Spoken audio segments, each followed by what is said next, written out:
참 오늘 본문 읽으면서 어떤 생각 들어요? 세상에서 제일 외롭고 고독하고 힘든 한 사람을 만나죠. 엘리야를 만나게 됩니다. 그는 너무 괴롭고 힘들어서 하나님께 호소하고 있죠. 탄원하고 있습니다.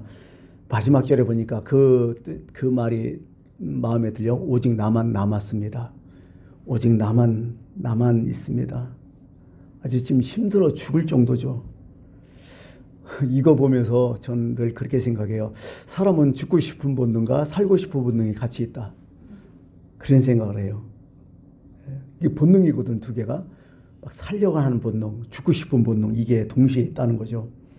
이게 인간의 실존이 아닐까 이런 생각도 해봐요.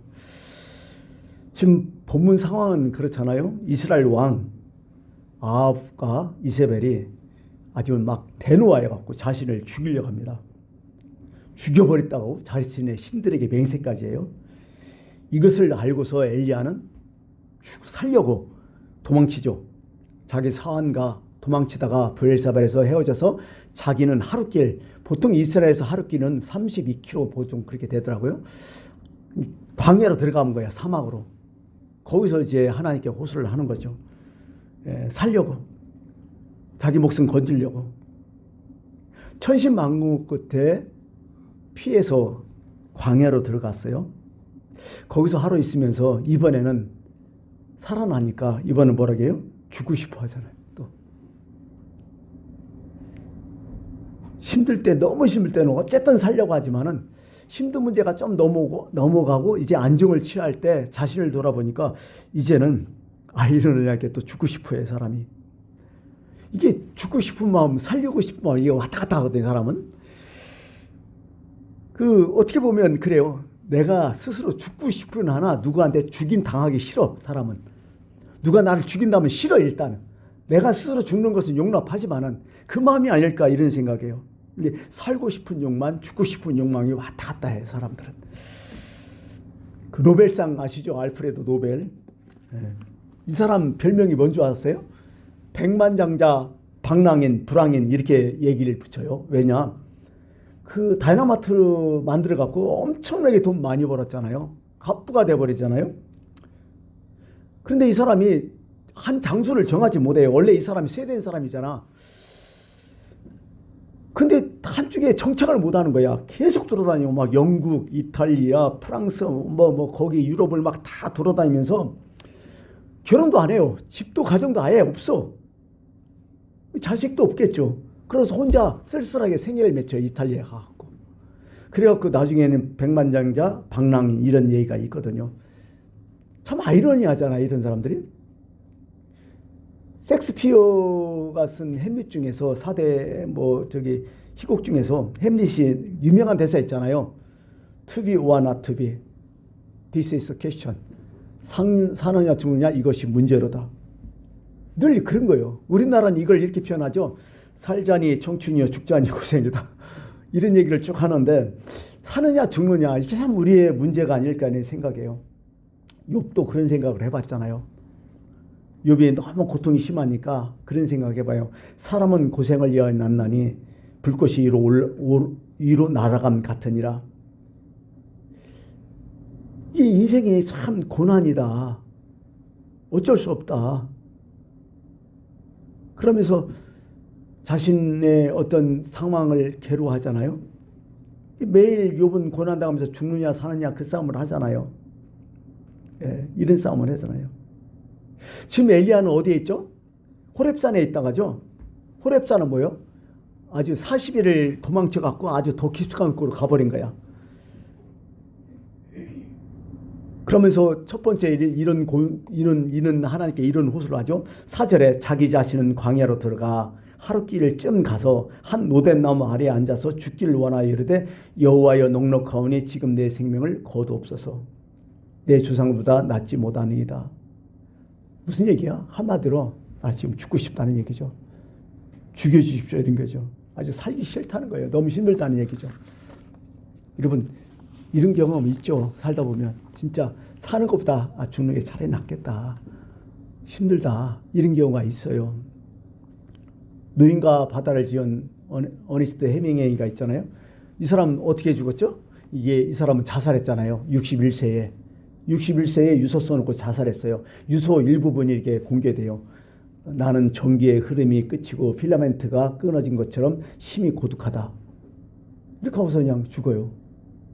노인가다 바다뿐만 아니라 글을 너무 잘 써갖고 우리가 읽는 태양은 다시 솟아오른다. 무기여 잘 있거라. 가난한 자와 못 가진 자 누굴 위하여 종을 울리나 뭐 이런 엄청난 소설들을 막 했거든요. 엄청 유명했거든요. 이 사람이. 사람들을 감동시키고 용기 주고 막 그랬잖아요. 근데 자기라는 존재를 못 넘겨요. 자기의 고독을 못 넘기고 스스로 이 고독 하나 때문에 목숨을 끊어버리죠. 이게 사람이다는 생각을 가끔 해봐요. 야, 사람 참 그렇구나. 잘 사냐 못 사느냐가 중요한 게 아니구나. 여러분 인생 중에서 고독해질 때가 언제입니까? 언제가 제일 고독합니까? 사실 고독과 외로움은 좀 다르거든, 용어가. 예. 고독은 인간의 본능 같아요. 어떻게 보면 이 외로우면 사실은 외로움은 좋지 않은 거죠. 왜? 신앙의 입장에서 외로움은요, 어떻게 보면 하나님께 대한 불신이요. 외로움 느낀다. 고독은 느낄 수 있어요. 근데 여기서는 이제 고독과 외로움을 같은 용어로 이게 쓰고 싶어요. 왜냐하면 우리가 그걸 막 같은 용어로 쓰니까 이해를 돕기 위해서 같이 이제 얘기하는데요. 사람은 언제 외롭고 고독할까? 이런 생각을 해봐요. 언제겠어요? 병들 때 아닐까 생각해요. 병들으면 진짜 고독하고 외로워요. 참 육체적인 고통. 아프면 꼼짝 못해요. 아무것도 못해. 하고 싶은 거 못해. 뭐 어디 가기를 하나 뭐를 하냐 꼼짝 못해요. 특히 뭐 며칠 아프는 것도 그렇지만 장기 환자가 되면요 계속 힘들어져요. 더 마음이 더 약해지고. 어떤 생각일까요? 자꾸 아프고 아무것도 안 되면요 나 살아서 뭐해? 특히 자기 자신에서 쓸모없는 존재로 자꾸 여겨져요. 사람이. 그리고 주변에 대해서 자꾸 귀찮은 존재로 여기잖아. 스스로 자학해요. 막 피해만 준다고. 그러니까 막 고독에 빠지고 외로우고 막 그래요. 이게 인간의 모습이죠. 무슨 또 고독이 있을까요? 제가 이제 나이 먹으니까 늙음에 대한 고독이 또 생기더라고요. 늙는다는 것도 어떻게 보면 고독이고 그렇죠. 그 뒷방노인 시대 얘기하잖아요. 왜 그래요? 이게요 관심 밖으로 자꾸 밀려나요. 젊었을 때는 그래도 뭐 관심도 있고 뭐 어쩌고저쩌고 하는데요. 이제 나이 들수록 능력이 없어지니까 관심 밖으로 싹 밀려나요. 슬슬. 그럼 스스로 어떻게 돼요? 사람들의 관심이 자꾸 적어지니까 스스로 살아야 할 이유가 없어. 또 말동무라도 하고 뭔가 용기 주고 이래야 되는데 말동무도 없잖아요. 아무것도 없잖아요. 굉장히 스스로 서러워. 고독해져. 외로워져. 인생의 목적을 잃은 것 같아. 이게 뭐 하루하루 밥만 먹고 살다가 죽는다? 글쎄 이거 참 그런 의미에서 막 괴로워 힘들어 스스로 고독해진다는 거죠. 나이 먹을수록 그렇다는 얘기죠. 또 인간이 어느 때 또 고독할까? 이건 또 정신적인 고독이 요즘 많더라고요. 언제 여러분 제일 힘들어요? 나 자신이 무지하고 무능함을 느낄 때, 나의 실패를 완전히 인정할 때 힘들죠. 내가 열심히 살았어. 땀도 흘렸어. 누구보다도 정말 성실했어. 근데 돌이켜보니까 이거 완전 실패예요. 아무것도 없어. 그 순간 막 고독이 밀려오죠. 외로움이 밀려오죠. 아무도 이때는 누가 나를 이해해 줄 사람이 없어요. 대화가 상실돼요. 뭘 해도 한계를 막 확 느껴버려. 자폐증 환자처럼 자기만의 노예가 돼버려요. 자기가 자기의 꼼짝없이 갇혀버려요. 그래서 여기서 뭐 우울증 생기고요.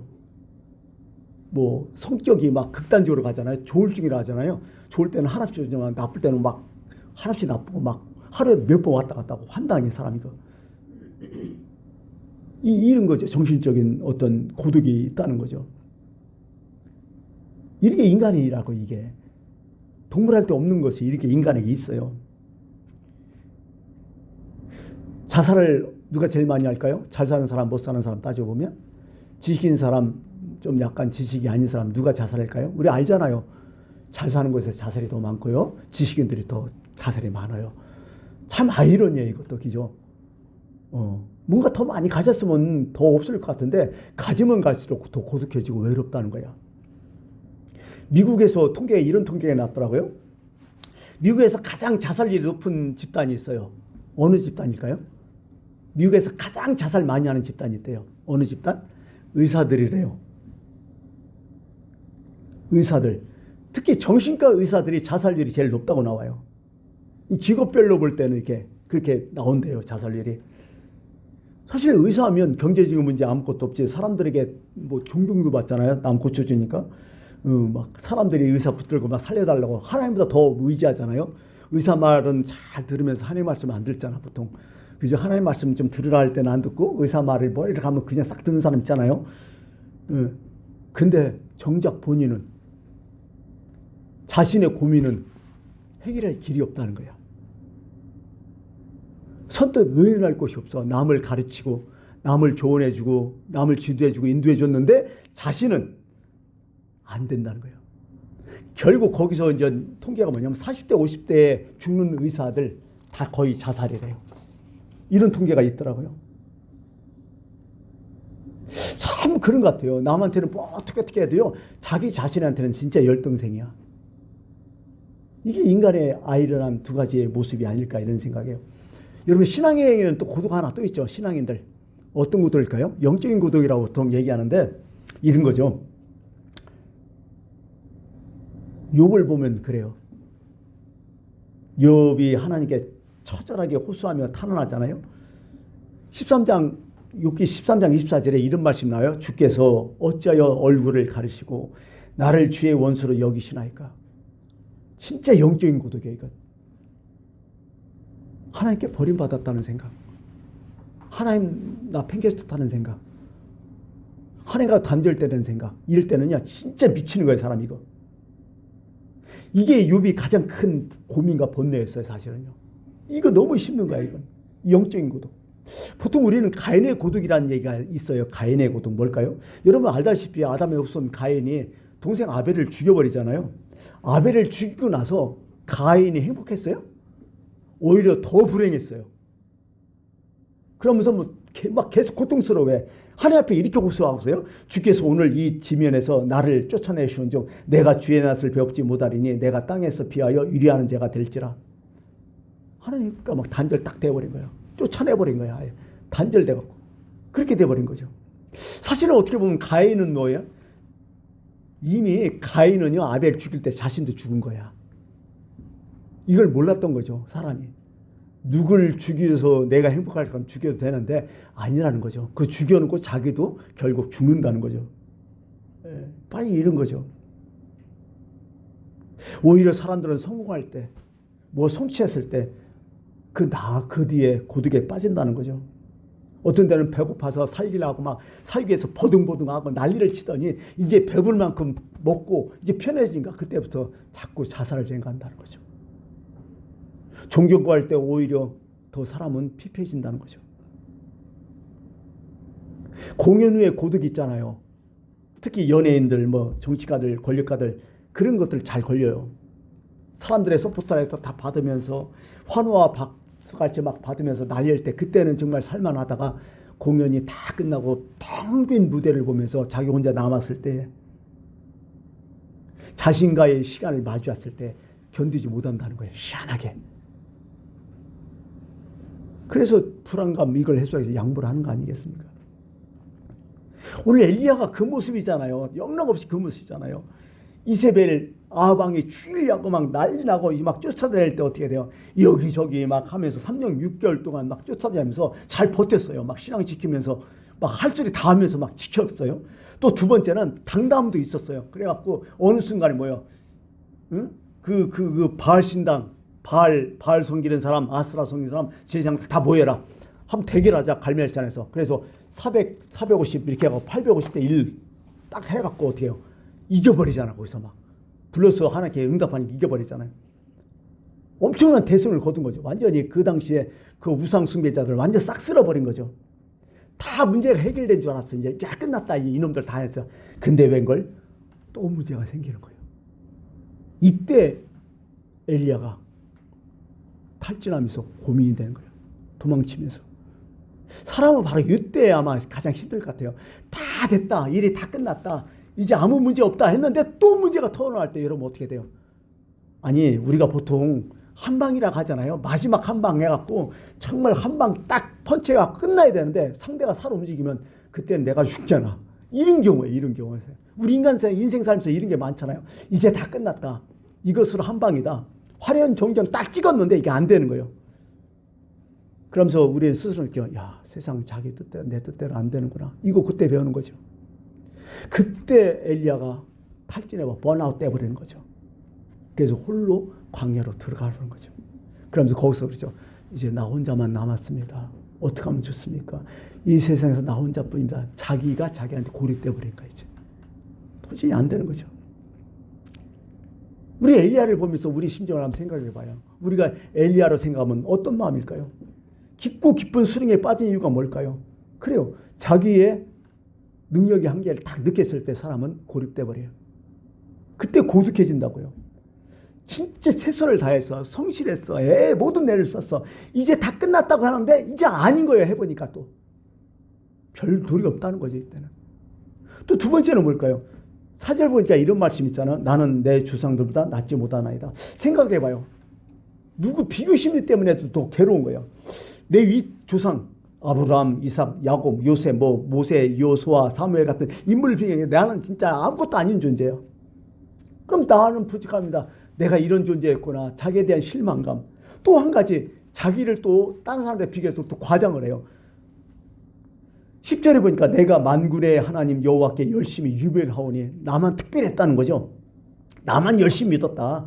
이 세상 이 백성들 다 버렸다. 이스라엘 백성들 이 나쁜 놈들 다 그냥 나쁜 놈들이다. 근데 나만 진짜 막 성실하고 열심히 했다. 그러면서 또 거기서 또 자기 과장을 하는 거야. 사람은 왔다 갔다 그래요. 위를 보니까 엄청난 사람들, 그 사람들은 난 쪽지도 못 써.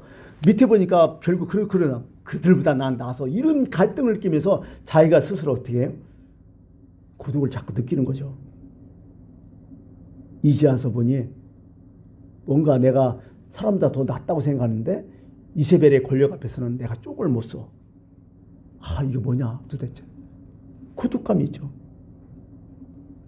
그리고 고독을 느끼면 뭐냐, 이상하게 모든 게 과장돼요. 자꾸. 그냥 그 상황을 냉철하게 이성적으로 합리적으로 딱 볼 줄 알아야 되는데 아니요. 플러스 알파를 항상 과장시켜버려요. 다 끝났다고 생각해요. 더 이상 어떻게 못한다고 생각해요. 하나님도 안 된다고 생각해요. 그럴 때 고독이 확 와버리는 거죠. 극단적인 생각. 그 다음에 마지막에 어떤 고독일까요? 나는 살아서 뭐하냐. 나는 쓸데없는 사람이다. 목적이 완전히 상실돼 버려요. 살해할 이유가 없어요. 이때는. 지금 엘리야가 그 마음이에요. 지금 이게 이렇게 되니까. 자신의 존재 목적을 지금까지 엄청나게 많은 일을 해왔어도 고독을 느끼는 순간 아무것도 없다고 부인해버리고 딱 마는 거야. 그래서 사람이 힘든 거예요. 이때 하나님이 찾아오시잖아요. 천사를 동원해서 찾아오시고 까마귀를 동원해서 찾아오시고 이렇게 고독과 탈진의 상대에 있던 엘리야를 하나님께서 찾아오셔요. 하나님의 처방을 한번 들어보세요. 뭔가 읽지는 않았지만은 오늘 18절에 19장 18절에 이런 말씀이 있어요. 그러나 내가 이스라엘 가운데에 7,000명을 남기리니 다 바알에게 무릎을 꿇지 않냐고 다 바알에게 입맞추지 않냐는 자니라. 하나님께서 이런 얘기를 해요. 무슨 얘기예요 이게 다? 너 혼자 아니야? 이런 얘기요.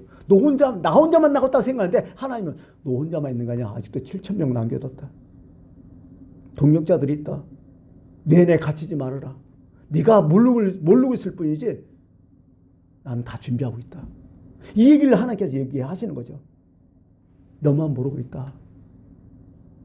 너 안에 갇혀 있다. 너. 이런 얘기죠. 또 두 번째는 뭐냐면 나중에 또 말씀하시는데 뭐냐면 16절에 보면 너는 또 님시 아들 예후에게 기름을 부여 이스라엘 왕이 되게 하고 또 아벨 무올라 사바스의 아들 엘리사에게 기름을 부어 너를 대신할 선지자가 되게 하라. 쭉 얘기해요.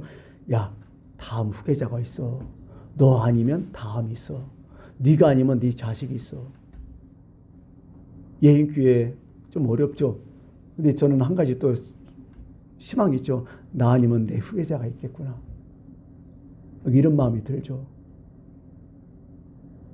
그러니까 나에서 끝이다. 이게 어떻게 하면 이게 모든 게 다 자기 중심적인 생각이야 이게. 나 아니면 안 된다. 뭐 이런 것들이죠. 하나님은 여기서 말씀, 너 혼자가 아니다. 너 후계자가 있다. 네가 다 하는 것 같지만은 그거 아니다. 네가 성공해야 다 성공한 것이냐? 네가 절망하면 다 끝난 것이냐? 그런 생각하지 말아라. 그런 얘기를 하는 거죠. 네가 건방지게 되느니 안 되느니 평가하지 말아라. 네가 못하면 예후왕이 할 것이다. 네가 못하면 다시 너의 후계자 엘리사가 할 것이다. 그것도 안 되면 나중에 또 말씀하시죠. 아람 왕 하세엘이 할 것이다. 그러면서 하나님께서 말씀하셔요. 너는 지금 일어나서 여기를 떠서 뭐냐면 지금 네가 할 일이 있다. 하세엘에 가서 너 기름 부어 왕이 아람 왕이 되게 하고 예후에게 기름 부어 이스라엘 왕이 되게 하고 엘리사에게 기름 부어 네 다음 후계자가 되게 하라. 네가 어찌하여 여기 있느냐 이렇게 말씀하시죠. 하나님의 처방은 바로 이런 거였어요. 너 여기를 떠나라는 거야. 일단은 떠나라는 거야. 안 떠나면 안 된다는 거야. 여러분 보세요. 여기 본문 말씀을 딱 보면요. 지금 하나님께서 엘리야를 찾아오셨잖아요. 그러면 엘리야 보면서 어떻게 말하겠어요? 너 상태가 어떠냐? 너 괜찮냐? 이렇게 물어보실 것 같죠? 그죠? 근데 하나님은 뭐라고 물으세요? 네가 지금 어디 있냐? 장소를 물어보래요.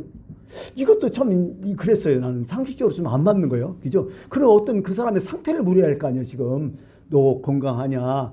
너 잘 지내고 있느냐? 너 심정 어떠냐? 지금 어떠냐? 이렇게 물어봐야 되는데 장소를 물어요. 모르는 게 아니잖아. 하나님 다 알잖아 이게. 지금 내가 어디 있느냐? 네가 지금 현 주소가 어디 있느냐? 너 지금 뭐라 해? 너 지금 이러고 있을 때가 아니다. 이런 얘기예요. 사실은 이게. 예. 너희가 여기 광야도 혼자서 갇혀서 여기 이렇게 살지 말라는 거예요. 의미가 떠나야 된다는 거예요. 광야를 빨리 떠나지 하면 안 된다는 거예요. 이런 것도. 오늘 하나님께서 그런 말씀하실 것 같아요. 예. 자기한테 자기가 매이면 아무것도 안 돼요. 너 여기서 빨리 벗어나야 된다. 아까 얘기했죠. 너 혼자만 있는 게 아니다. 너의 동력자들 있고 내가 함께하고 또 후계자들 있다. 네가 끝났는데 다 끝난 거 아니다. 이런 얘기를 하시는 거죠. 미래는 아무도 모른다는 얘기죠. 그런 얘기를 하는 거죠. 결국 뭐예요? 엘리야 나중에 일어나서 어디로 가요?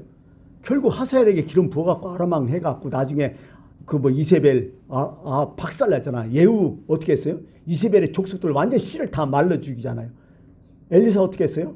이스라엘 신앙을 평정시켜버리잖아요. 다 할 수 있거든요. 다 이런 거죠. 이런 이야기가 있어요. 60살 먹으면 1년이 새롭다고. 60대면 1년이 새로워요. 사실 한 해 한 해가. 70이 먹으면 어떨까요? 한 달이 새롭다. 한 달이 70살 먹으면. 80이 넘으면 하루가 새롭대요. 하루가. 80이 넘으면. 90이 넘으면 한 시간이 새롭다. 어디서 그런 얘기를 하더라고요. 맞는 얘기 같아요. 그래서 성경도 그러잖아요. 너희가 어떻게 행할지를 자세히 주의하여 지혜 없는 자가 되지 말고 오직 지혜 있는 데 같이 행동하라. 그리고 지혜는 뭐냐? 세월을 아끼는 것이다. 이렇게 얘기하는 것이죠. 그래서 어느 책에 보니까 프랑스 철학자인데요. 니메트리아라는 사람이 재미있는 말을 한 절 썼더라고요. 이게 뭔지를 모르지만 마음에 다가왔어요. 이게 뭔 줄 알아요? 이렇게 써요. 나는 할 일이 많아서 자러 가야 되겠다. 나는 할 일이 많아서 자러 가야 되겠다. 뭔가 좀 이게 무슨 얘기야 하지만 뭔가 좀 마음에 와닿는 게 있어요. 이게 할 일이 많아서 자야겠다. 그런 얘기예요. 이제 말씀을 마칠게요. 여러분 중에 사랑 없이 산 사람 있어요? 그런 생각 해봐요. 늘 내가 지금까지 살았는데 내 제대로 심판했다면 하나님이 나 지금 살아있을까요? 내 행한 대로 하나님이 꼬치꼬치 다 간섭하시고 판단했고 나를 질책했다면 내가 지금 이렇게 버틸 수 있을까요? 아니죠. 내가 이렇게 살아있는 이유는 간단해요. 하나님 사랑이 지금도 나한테 있어요. 그거 하고 싶어요. 고독에 있을 때. 혼자가 아니거든요. 하나님의 사랑이 아직도 있거든요. 내가 살아있다는 것이. 기회거든요. 나만 모르고 있을 뿐이잖아요. 내 안에 갇히면요. 자기만 몰라. 다른 사람 다 아는데. 예수님께서 이런 말씀하셨어요. 앞에 십자가가 있어요. 근데 제자들 다 배신했잖아요. 십자가의 고난만 딱 앞에 남아요. 이제 죽을 일만 남았어요. 근데 예수님께서 이렇게 고백하시잖아요. 요한복음 16장 22절에 보라 너희가 다 각각 세 곳으로 터지고 나 혼자 둘 때가 오나니 벌써 왔도다. 그러나 내가 혼자 있는 것이 아니라 아버지께서 나와 함께 계시느니라. 이것으로 끝나잖아요. 예수님들. 여러분 오늘 주님께서 말씀하십니다. 네가 어찌하여 여기 있느냐. 절망하지 말라. 네 안에 갇혀있지 말라. 그리고 지금 네가 해야 할 일이 있지 않느냐. 또 살아있지 않느냐. 그거 해라. 너는 아직도 살아야 할 이유가 있다. 이렇게 말씀해 주고 있습니다. 기도하겠습니다.